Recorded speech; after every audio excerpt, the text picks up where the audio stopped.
guys, my arm, it's still just like, oh, I feel like I got it stuck in like an industrial panini press, and it was just like,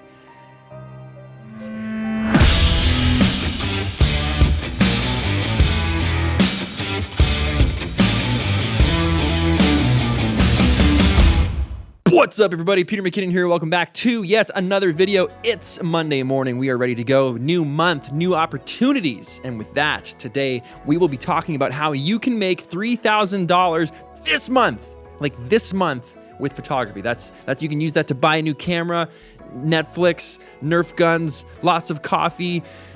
I was going to say illegal things, but that just would not be responsible. Let's just say you can do a lot of things with $3,000, and we're going to show you how to make that and more with this video. So my friend Chris Howe, who runs a business, is going to sit down and we're going to go over some methods, some ways, some points, some tips, so you are up and running, making money in no time.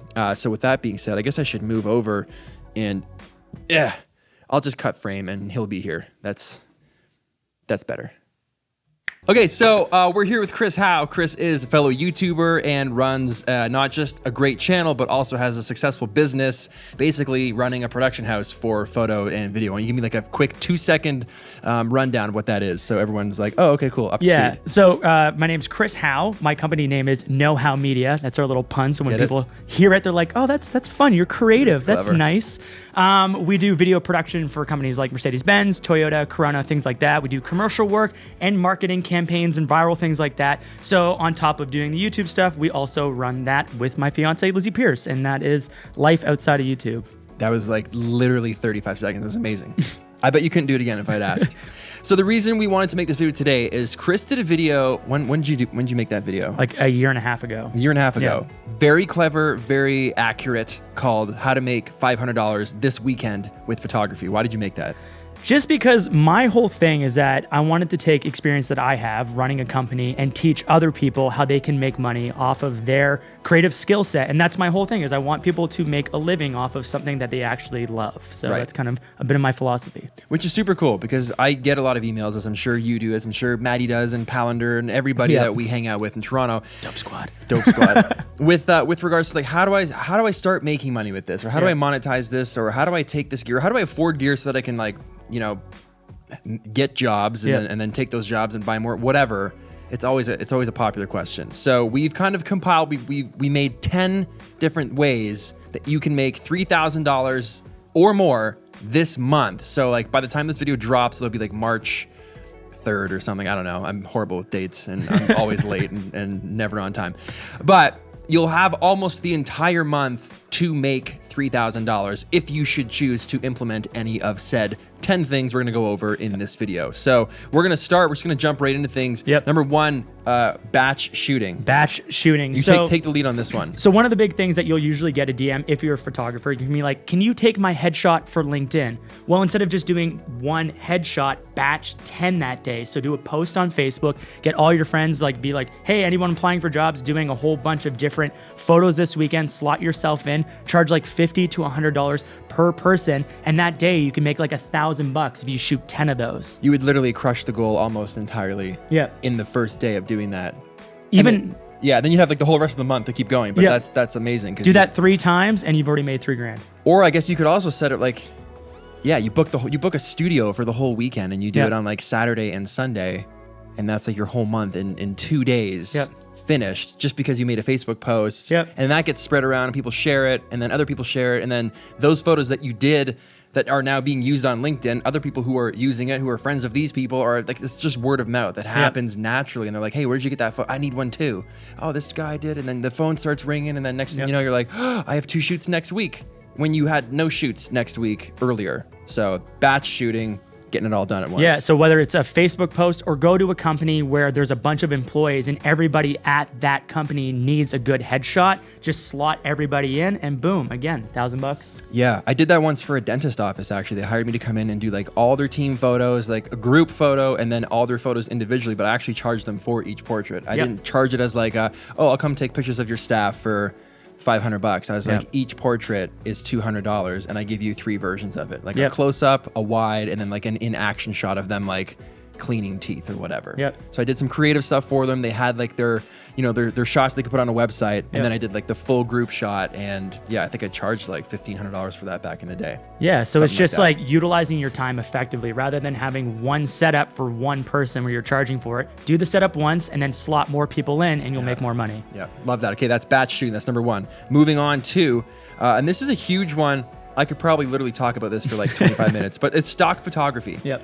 I made literally as a kid, like I made like $30,000 with stock photography. My friend bought a Jeep. Crazy money. My friend bought a Jeep, and we were like punk kids running around with like, I don't even think we had 5Ds at the time. We were still shooting on like Rebel XTs. Yeah.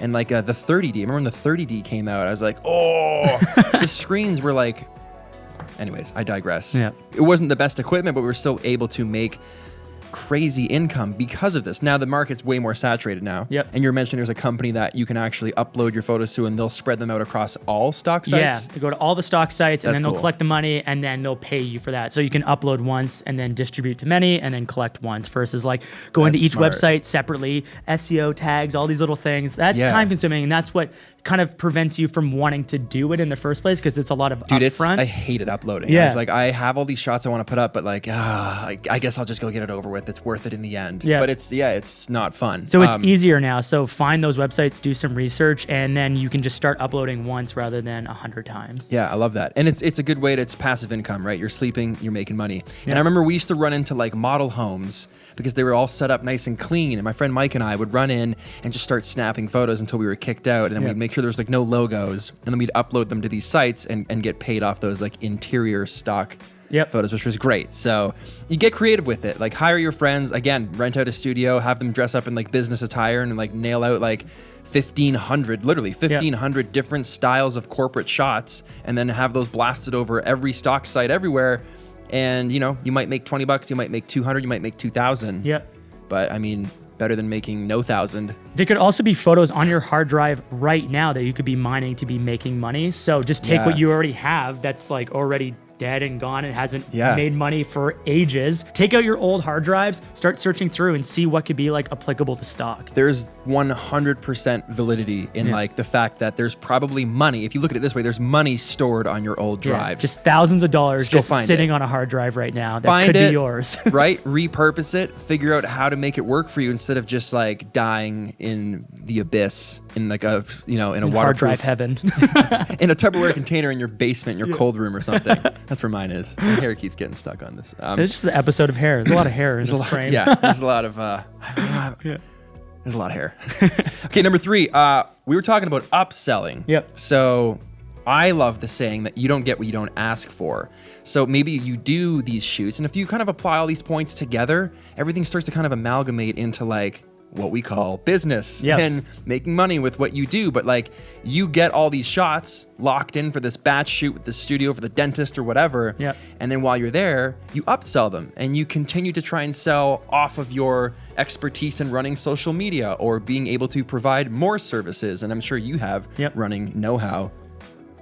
Abundance of knowledge on this. Yeah. So like one of the examples that I'll tell you, so both Lizzie and I have our own YouTube channels and do social media and Instagram like that. So we get a lot of inbound leads, people being like, we want to work with you. But then we go, hey, by the way, ding, ding, ding, we also own a production company and video production company. We can make your own assets that are original for you guys. And I'm like, well, that's great. So now we've upsold them on that, and vice versa. People who come to us just for original assets for them are like, P.S. we also do marketing, YouTube and Instagram. I don't say it like that. That would be a horrible way to sell. They'd be like, oh, cool, I hate you. The power of suggestion, basically being like the whole idea of like, would you like fries with that? That's why they say that at McDonald's or wherever the place is. Because you're more likely to say yes if you hear it versus not hearing it at all. Like you don't get what you don't ask for. There's so many times in the past I've been like, I mean, like if you want, man, like I can take that out and bang off a bunch of shots for you, and like I won't charge you a lot, maybe like $250 or something. I'll get you a bunch of like super cool edits you can post, and they're like, that sounds great. And it was just like such a loose, casual, boom, there you go, $250. Yeah, easy. Thrown out there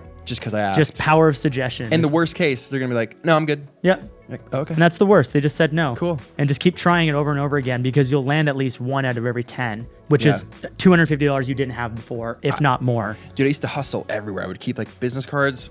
I don't keep business cards anymore because like I heard once someone say like, I'm a millennial. I don't use paper. And I thought that was really funny.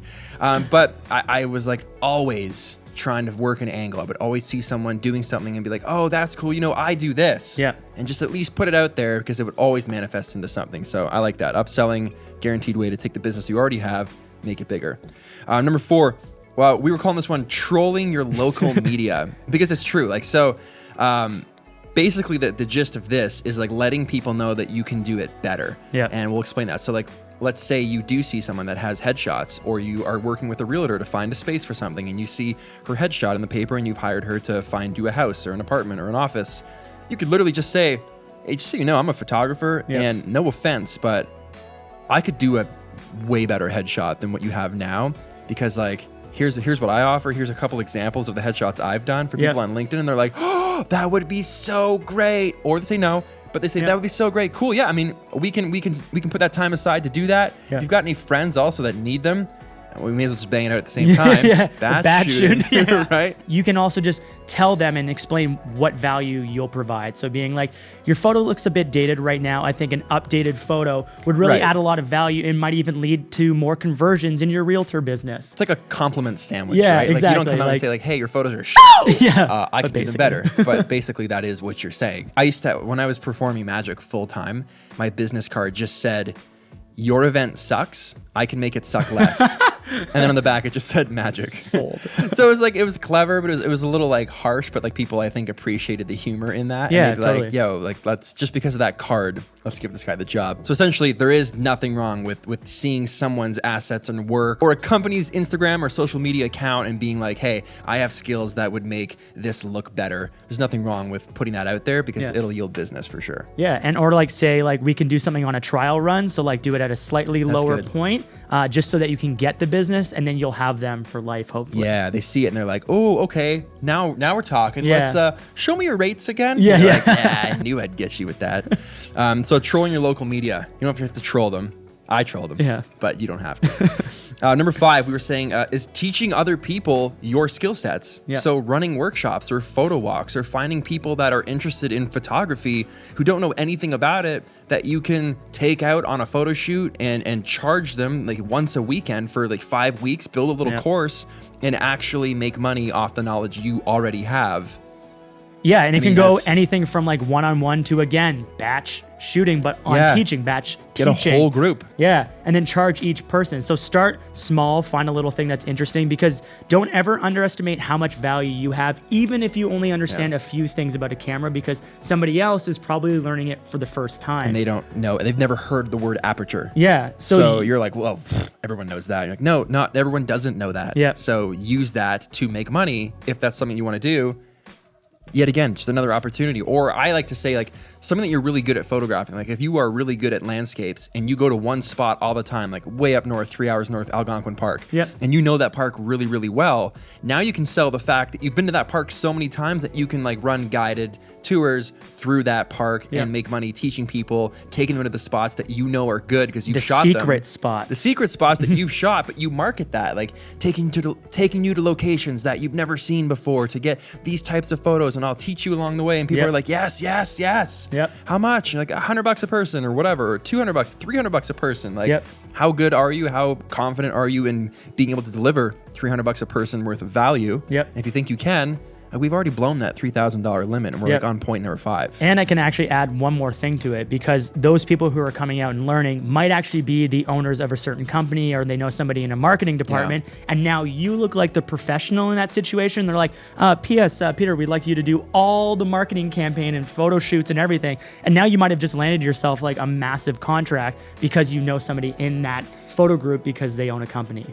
That happened to me when everyone knows my channel, I got fired from State Farm. But before I got hired at State Farm, I actually did a gig for them. And it started with when they opened their new building, they hired me to do magic. So I did walk around magic. But while I was at that, and everyone was like, how did you learn this? Like, so is this like your living? I would take that opportunity because I'd be talking to the people there and the supervisors. And I would say, actually, I'm a photographer and a cinematographer. I also do this on the side. This magic stuff's a hobby. And I happened to say that to the guy who was running the whole division of, I forget what it was called, but it was like the people that there's the employees that work in State Farm, then then other agents have like their own offices, and it was like the guy who runs all the agents. Yep. And he's like, we do a huge dinner way up north at Blue Mountain, and it's to celebrate like all the work that the agents do every year. Like, would you want to come and photograph that and make like? So I pitched them on like photo services for that for like 3-day event. They put me up. I got albums made for every single agent that attended, so I upsold them on albums for everybody there, and then I used my entertainment background and I planned the whole thing where I hired out musicians and had my friends like play the guitar and I did magic at the same time for this event. So I basically like took over their whole event planning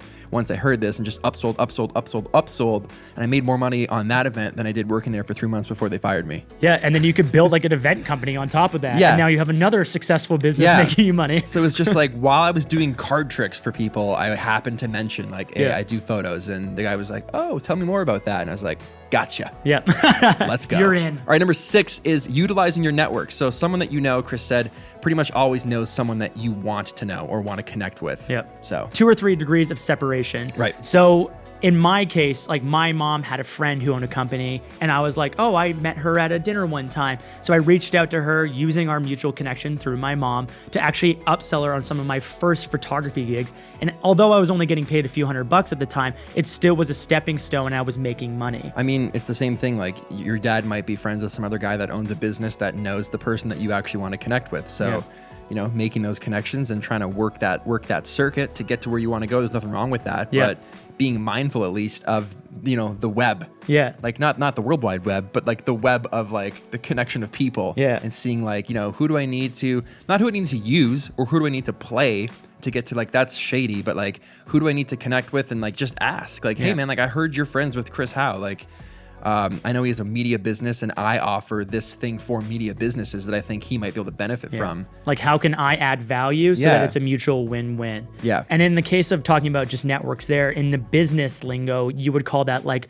a warm lead versus like a cold lead. So if you're just like reaching out to someone that you have no idea, it's a cold lead. It's harder to convert and get business. Yeah. But with that network, if you know somebody, it's a lot easier because people's walls are a little like less down and they're more welcoming to maybe you doing some photo gigs or opportunities for them. So use those warm leads in your network to try to get some business. Speaking of warm and cold, our next one was actually cold calling. But cold calling is like kind of a thing of the past. Like people still do it, but we were saying like using Instagram to make cold calls. So it's like the past and the future smashed together. So you can actually use, what do we look this up? I wrote this down because it's like the places feature with Instagram to find tags that businesses are making. Yeah. So on the places part of Instagram, search your little local town or city, find it, and then start swiping through the different photos and find the businesses. And then DM that business being like, hey, X, Y, and Z, I think I can add value to you. And the best part about that by doing it through Instagram is that your portfolio is already there. Right there. So rather than me being like, I'm a great photographer, I'll send you my work. Sure. Yeah. It's already there. They already like are more likely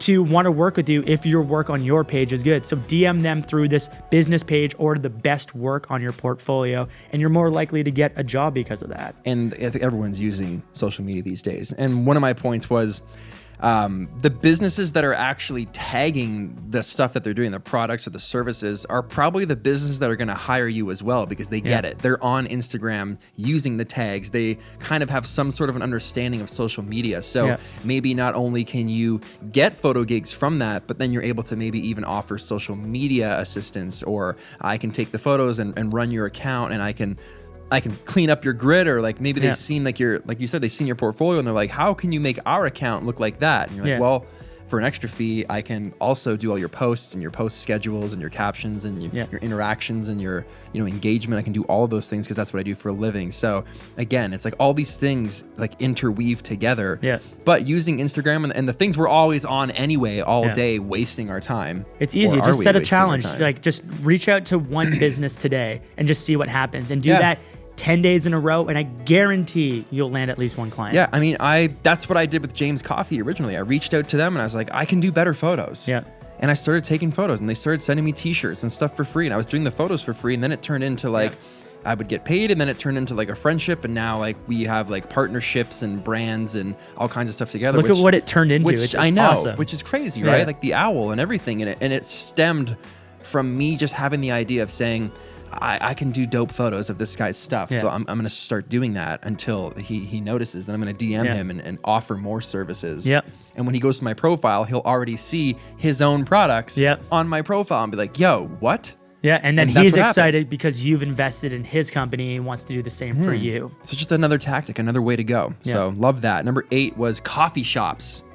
Coffee shops, notoriously, not something like, I wouldn't say like a Starbucks or maybe like a really busy third wave shop in the city or something, but like more local, low key shops are always looking for artwork and things to outfit their establishment with. Yep. And that's an easy casual in, because people are always having conversations with the coffee shop owner. Yep. Like Omar downstairs at Cardinal Press, like I'm good friends with him and we chat all the time, and he's always putting up different people's work for sale.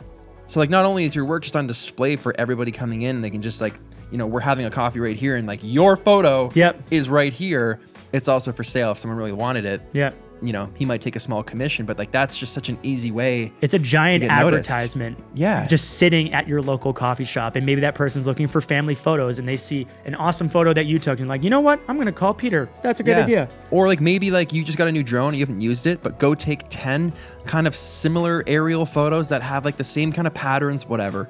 I'm getting specific. Yeah. And then sell that like aerial, don't sell it, but like make that aerial package into like a series, and then like, you know, pitch it. I want to say sell, but pitch it to a coffee shop, and then they put up like the new Peter McKinnon aerial collection for the month of March is debuting tomorrow with limited pieces for sale. The artist will be here on that day signing things, and then that's more opportunity to network. Yep.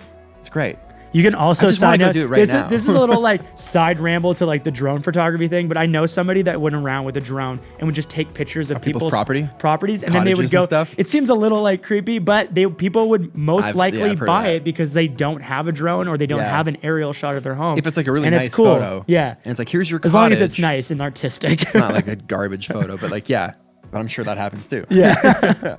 I've heard of that though. Like you just take photos and get cool shots of people's properties. And I not so much residential. I've heard of that of like, I used to have a friend that did that for golf courses. He would like take a bunch of pictures of like the greens and the setup and the fairways and the clubhouse and then try to sell his services to like that golf course. So that was cool. Number 9 was Crosspromotion, which was really cool because it's having other people do the selling for you. Yep. Right. So there's usually like a full package that a company needs to buy in order to have all their marketing assets. So in short, like a company needs a website. They're going to need photos. They're going to need other advertisements, business cards. So there's a whole bunch of different services. And although you might not be able to make a website, you probably know somebody who does make websites. Yeah. So reach out to that guy, partner with him so that he can sell you, being like, this guy's our photographer, and vice versa. You can sell his I got a website. Web guy. Totally, right? Yeah. And now the two of you guys are cross-selling each other, and then now everyone wins. So now, like on a Wednesday, you're just doing nothing. You're making coffee in your kitchen, and Chris calls you up, and he's like, yo, dude, I got a web job for you. I've got this dentist that I'm doing all their photos for. They needed a website, so I told them we work together. You're my guy, so that's done. I need a quote from you. And you're like, oh, right? Free job just out of nowhere. And then vice versa. Chris gets a call and he's like, hey man, I just landed a website for this new coffee shop and they need photos of all their staff and they need photos of like the coffee and the different menu items and like I need all those photos to fill the website. So if you're free on Wednesday and you're like, oh, free job again. So it's great. Like the cross promotion, everyone's helping everyone. So create those partnerships. Yeah, definitely love that one. That's one of my favorites. And number 10, it was show and tell. So few vlogs back, like a couple months ago, Maddie and I went and tried out this new noodle shop downstairs, and they were really weirded out when I walked in with my 1DX, and they're like, and I was like, can I just film you guys making noodles from like behind the, I don't need to come behind the line. I just want to like, can I just film? And they're like, sure. And we just did like a super fast cut sequence, right? Like a 10-second B-roll sequence, but they saw it. They actually saw it. And the next time we went, because this guy owns 3 restaurants on the street, our offices, and he saw me and he's like, I saw that video. That was actually amazing. That looked so good. We should talk about you coming in and actually like filming some stuff. And it was because he saw the visual proof of what I was doing. It validated what I do to him, which then made him want my service. So then he asked me for the work just because I wouldn't put it out there. But the show part of this is, I got lucky with him running into me again. There's no harm in going back and showing them the video after. Like maybe just go have lunch there again and be like, hey, this is the manager here. And they're like, yeah, this is Chris. And you're like, hey, what's up, man? I was eating here the other day. I just thought you might think this is cool. And you're like, look at these, like, I do this for a living. I just thought you might like appreciate it because like, I know your shop just opened and like, I love what I do, but like, come on, man, that's cool, right? He might be like, that's dope. See you later. But he might also be like, oh, that's dope. We should do something like that for Facebook or for YouTube. And you're like, Power of suggestion. So I have 2 tips for that. Number 1, always have your best videos and photos ready in like a little photo album. Don't rely on the internet because it'll be one of those things you're like, it's just loading. Kind of weird reception area right now. Just a second. The guy's like, I gotta go, and you've lost that potential to show your work. So always have like a quick little area. It's called My Best Work, so you can easily access it in your photo area. And number 2, I wanted to add an extra story to it. How we landed our biggest client and most reliable client was because of that show and tell. So we went up to a cottage for the weekend, and that cottage had a whole bunch of different people there. And I was like, okay, here's one of our latest videos. I was really excited about it. I just want to show everyone this like cool travel video. We went to the Azores. And they're like, what's the Azores? And I was like, this is it. Right? And then I showed it. And then the person was like, this is a great video. Actually, did you know I work at this massive bank in the marketing department? I was like, I did not know that, Susan, but I would like to know more about Tell me about this marketing department. And then that little like show and tell turned into arguably our biggest client. There you go. Ever. Just because you're proud and showing people your work. So that's amazing. And then the last tip, that was number 10, but as a bonus, over deliver. Always do more than you promised, because that's going to, guarantee repeat business, recommendations, and it's common sense to me. If you've told them you're going to give them 10 photos, give them 15. Don't be the guy that's like, no, you get 10 half-resed watermarked. Because that guy's never getting hired again. So I would say with all of those 10 tips and beyond, the expansion is probably like a 30-minute video, but you guys know me. What do I care? So much value. Yes, you should no problem be able to make $3,000 this month with your camera. Just have the confidence and believe in yourself that, you have what it takes, and go out there and get it done. Just take one of them, and then once you have one, add the other one, and once you combine them all together, you're going to be making more than that. I really think you could. Like, if you commit to it and be like, okay, you know what? Challenge accepted, PM, CH. I had to think about that for a second.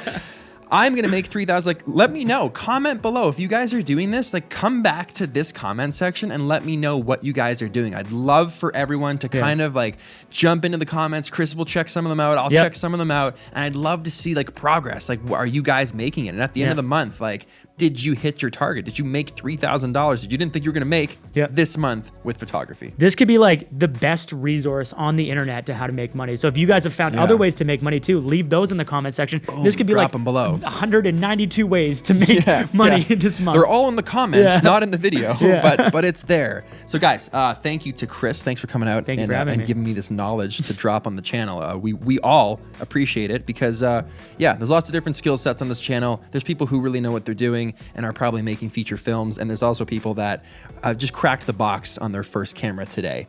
So I just really appreciate you coming by and helping us all out. Thank you for watching, and we're gonna go to the knife shop now and buy some new blades. Stoked. That probably sounded really weird for people that don't know anything about my obsession with pocket knives.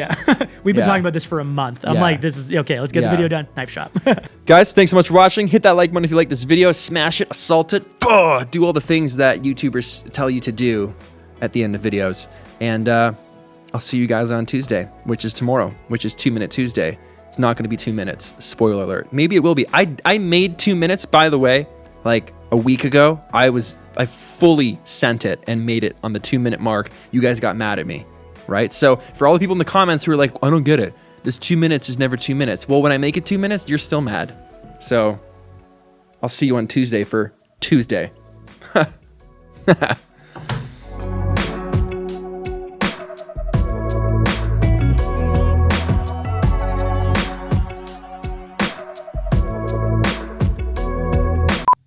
You didn't carry it again. I bought Maddie a knife, like a friendship knife. I was like, you know what, friend, here's a friendship knife. And the guy doesn't carry it. I'm like, hey, man, where's your knife? He's like, oh, I don't know. I think I lost it. And then he'll come into work and be like, can I borrow your knife to open this box? And I'll just be like, you are the worst. You're the worst. I found my knife. I found it. I didn't lose it. I told him where it was. I have the friendship knife still. We're still friends. The friendship remains. Chris makes a mean grilled cheese. Oh, boy. Delicious. Yes. Kiss you. These are Chris's glasses. Whoa, these are dark, dude. How does Casey do this all the time and just wear these inside? That's so impractical. It's just bound to cause accidents.